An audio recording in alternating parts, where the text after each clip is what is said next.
Hello बच्चों, कैसे हो आप सब। उम्मीद करता हूँ बढ़िया ही होगे। हम कर रहे हैं जीओसी जनरल ऑर्गेनिक केमिस्ट्री। इसी सीरीज में हमारा आज का टॉपिक है representation of organic compounds. Representation of organic compounds means कि ऑर्गेनिक कंपाउंड को किस किस तरह से हम लिख सकते हैं अपने कन्वीनियंस के लिए। ठीक है, तो ध्यान दीजिएगा, तीन तरीका है हमारा इसे रिप्रेजेंट करने का। पहला तरीका है आपका स्ट्रक्चरल फॉर्म, दूसरा है कंडेंस्ड फॉर्म और तीसरा होता है क्या, बॉन्ड लाइन फॉर्म। ठीक है, डिफरेंट डिफरेंट एग्जांपल से हम इसे थोड़ा समझते हैं कि इसे लिखते कैसे हैं। स्ट्रक्चरल फॉर्म में कार्बन, हाइड्रोजन और उनके बीच जो बॉन्ड बनते हैं उन सबको डिटेल में एक्सप्रेस करते हैं। इसको बोलते हैं हम क्या, स्ट्रक्चरल फॉर्म। एग्जांपल के तौर पे जैसे सपोज करो, अगर आपका जनरल फॉर्मूला हुआ C3H8, तो हम इसे कंप्लीटली एक्सप्रेस करेंगे। कैसे एक्सप्रेस करेंगे, कार्बन एक बॉन्ड, कार्बन एग्जैक्टली कितने बॉन्ड बनाता है, 4 बॉन्ड बनाता है, तो हर एक कार्बन एटम और उसके बीच बॉन्ड और हाइड्रोजन, ये सब हम कंप्लीटली क्या करते हैं, रिप्रेजेंट कर। ये आपका क्या है, C3H8। ठीक है, मैं हर एक एग्जांपल के साथ उसका condensed form, bond line form सारे दिखाऊंगा। अच्छा, एक तो ये फॉर्म हो गया। दूसरा फॉर्म आप इसे ऐसे लिख सकते हो क्या, कंडेंस्ड फॉर्म, कि कार्बन लिख के उसके साथ जो हाइड्रोजन होता है उसको उसके साथ लिख दिया जाता है और इनके बीच के बॉन्ड्स नहीं दिखाए जाते। जैसे CH3 then CH2 and then CH3। Bond की जरूरत नहीं है, बात समझ रहे हो। यहाँ पे क्या है, बॉन्ड की जरूरत नहीं है। ये क्या होता है, आपका कंडेंस्ड फॉर्म होता है, स्ट्रक्चरल फॉर्म और देन कंडेंस्ड। अच्छा, बॉन्ड लाइन फॉर्म क्या होता है, बॉन्ड लाइन फॉर्म में ना तो हम कार्बन को दिखाते हैं और ना ही हाइड्रोजन को। हाँ, कार्बन हाइड्रोजन के अलावा अगर कोई और एलिमेंट आता है तो ऑब्वियसली उसे लिखते हैं, फंक्शनल ग्रुप को। लेकिन अगर केवल कार्बन और हाइड्रोजन होता है तो उसे नहीं दिखाते, जिग जैग स्ट्रक्चर से दिखाते हैं। एग्जाम्पल के तौर पर अगर हमारा यहाँ पे 3 कार्बन का हुआ तो हम केवल ऐसे दिखाएंगे। ये लास्ट वाला जो है एंड, वो किसको रिप्रेजेंट करता है, CH3 को। लास्ट वाला एंड हमारा किसको रिप्रेजेंट करता है, CH3 को। ये भी किसको रिप्रेजेंट कर रहा है, CH3 को। और जो बीच में होता है एग्जैक्टली वो क्या है, CH2 को रिप्रेजेंट कर रहा है। यानी हर एक कार्बन, हर एक कॉर्नर और एंड कार्बन एटम को, और उससे जितने भी हाइड्रोजन होते हैं उन हाइड्रोजन को ऐसे हिडन फॉर्म में लिखते हैं, दिखाना नहीं होता। ठीक है, एक और एग्जांपल ले सकते हो। जैसे सपोज करो आपका यहाँ पे क्या हो जाए, स्ट्रक्चरल फॉर्म अगर ऐसे लिखा हुआ आपका,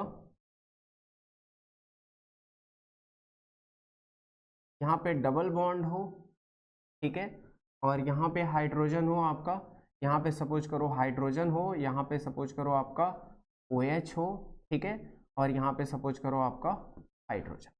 अब इसे अगर रिप्रेजेंट करना हुआ हमें, तो हम इसे कैसे रिप्रेजेंट करेंगे, कंडेंस्ड फॉर्म में तो इसे ऐसे लिखेंगे। कंडेंस्ड फॉर्म में लिखेंगे CH3 CH, कंडेंस्ड फॉर्म में लिखेंगे CH3 CH। हाँ, इनके बीच में डबल बॉन्ड है, डबल बॉन्ड दिखाते हैं, ध्यान रहे, सिंगल बॉन्ड नहीं दिखाते। और इसके बाद आपका यहाँ पे क्या है, CH2 है, और देन आपका क्या है, OH है। जो फंक्शनल ग्रुप होता है उनको आप ब्रैकेट में रखना। ये बात क्लियर है। ये आपका क्या हो गया, कंडेंस्ड फॉर्म हो गया। लेकिन स्ट्रक्चरल फॉर्म होता है तो काउंट करना, 1 2 3 और 4 कार्बन है, तो एंड वाला 1 हो गया, ये 2 हो गया, ये आपका 3 हो गया, और ये आपका चौथा कार्बन हो। ठीक है, और इससे आपका एक क्या है, OH कनेक्टेड। तो एंड वाला पोर्शन आपका यहाँ पे OH है, ये कॉर्नर आपका कार्बन को रिप्रेजेंट कर रहा है, ये भी कार्बन को, ये भी, और एंड भी। तो 1 2 3 और 4 कार्बन है, 4 कॉर्नर हो गए, और यहाँ पे एक डबल बॉन्ड है। कौन से वाले एटम पे, सेकंड वाले एटम पे। तो सेकंड और थर्ड के बीच में क्या है, एक डबल बॉन्ड है, तो इसे हम ऐसे एक्सप्रेस करेंगे। तो ये होगा आपका क्या, बॉन्ड लाइन फॉर्म। इतनी बात क्लियर है। ठीक है, तो जनरली आपसे किसी भी मॉलिक्यूल का स्ट्रक्चरल फॉर्म देके उसका कंडेंस्ड पूछा जाता है, कंडेंस्ड देके उसका क्या पूछा जाता है आपसे, बॉन्ड लाइन फॉर्म पूछा जाता है। एग्जांपल के तौर पे अगर सपोज करो कहीं पे ऐसा लिखा हुआ मिले,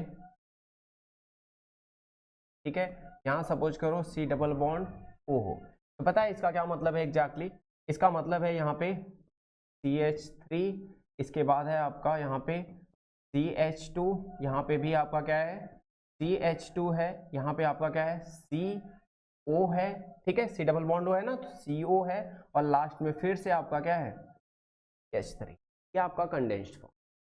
इतनी बात क्लियर है सबको? ठीक है, ऐसे बहुत सारे एग्जांपल आप देख सकते हो, ठीक है। एक एग्जांपल और कंसीडर करते हैं, ध्यान दीजिएगा। जैसे सपोज करो आपका लिखा हुआ है ऐसे,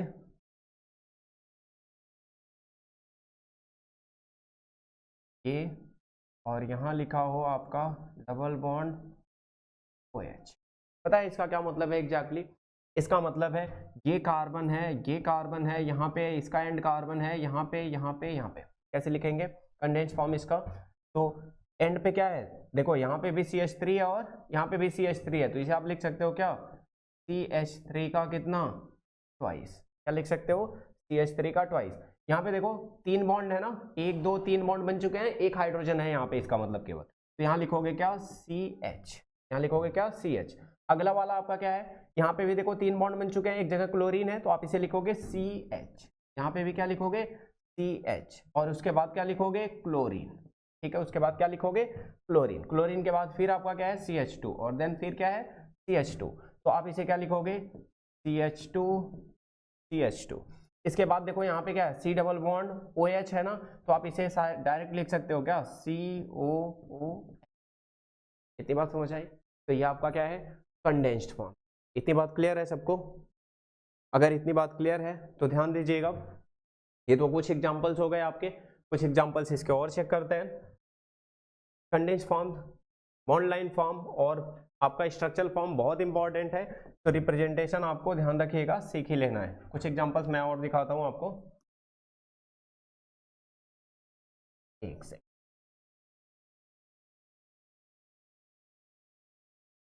देखो जैसे सपोज करो कहीं ऐसे आ जाता है, यहाँ ट्रिपल बॉन्ड आ गया, यहाँ सपोज करो आपका ब्रोमीन आ गया, यहाँ सपोज करो आपका NH2 आ गया, यहाँ भी सपोज करो आपका Cl आ गया, यहाँ सपोज करो डबल बॉन्ड आ गया। कैसे लिखोगे इसका कंडेंस्ड फॉर्म या स्ट्रक्चरल फॉर्म? तो पहले पता है क्या लिखोगे, इस एंड को लिखोगे CH3। यहाँ पे देखो 4 बॉन्ड बन चुके हैं, 3 बॉन्ड इधर, 1 बॉन्ड इधर, 4 बन चुका है ना, तो यहाँ पे केवल कार्बन होगा। यहाँ पे भी देखो 4 बॉन्ड बन चुके हैं, तो यहाँ पे ट्रिपल बॉन्ड कार्बन होगा। यहाँ पे देखो 3 बॉन्ड बने हैं, तो यहाँ पे क्या होगा, CH होगा, और ब्रैकेट में आप क्या लिखोगे, Br। इसके बाद देखो यहाँ पे क्या है, CH होगा, और फिर ब्रैकेट में क्या लिखोगे, NH2। यहाँ पे देखो क्या है, C होगा, C डबल बॉन्ड OCl, तो आप इसे लिख सकते हो COCl, या फिर C डबल बॉन्ड OCl, जैसा भी आपको ठीक लगता है। इतनी बात क्लियर है? ये आपका क्या हो गया, कंडेंस्ड फॉर्म हो गया। क्लियर है इतनी बात? एक दो एग्जांपल और देख लो। जैसे सपोज करो यहाँ पे आपका हो,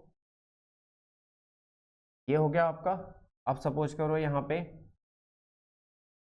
पे आपका सपोज करो CN हो, और यहाँ पे आपका C डबल बॉन्ड O हो जाए, और एग्जैक्टली इसके बाद आपका यहाँ पे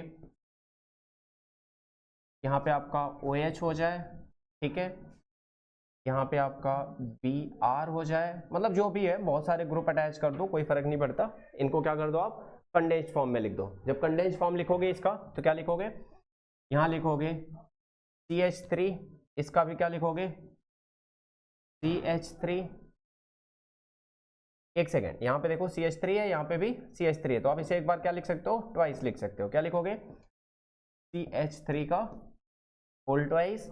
इसके बाद यहाँ पे क्या होगा आपका CH, यहाँ पे क्या है CH, ब्रैकेट में लिख देना क्या, CN, और यहाँ पे आपका क्या है CO है। इसके बाद आपका यहाँ पे क्या है CH है, और ब्रैकेट में OH है। फिर यहाँ पे आपका क्या होगा CH, Br, और देन आपका क्या है, ठीक है। तो ऐसे क्या होगा, आपका कंडेंस्ड फॉर्म होगा, ठीक है। और ऐसे आप करके क्या करोगे, स्ट्रक्चरल फॉर्म, कंडेंस्ड फॉर्म और बॉन्ड लाइन फॉर्म। इतनी बात क्लियर है? अगर इतना क्लियर है आपको, तो आज का कंसेप्ट हमारा यहीं खत्म होता है। मिलते हैं अगली वाले क्लास में, तब तक के लिए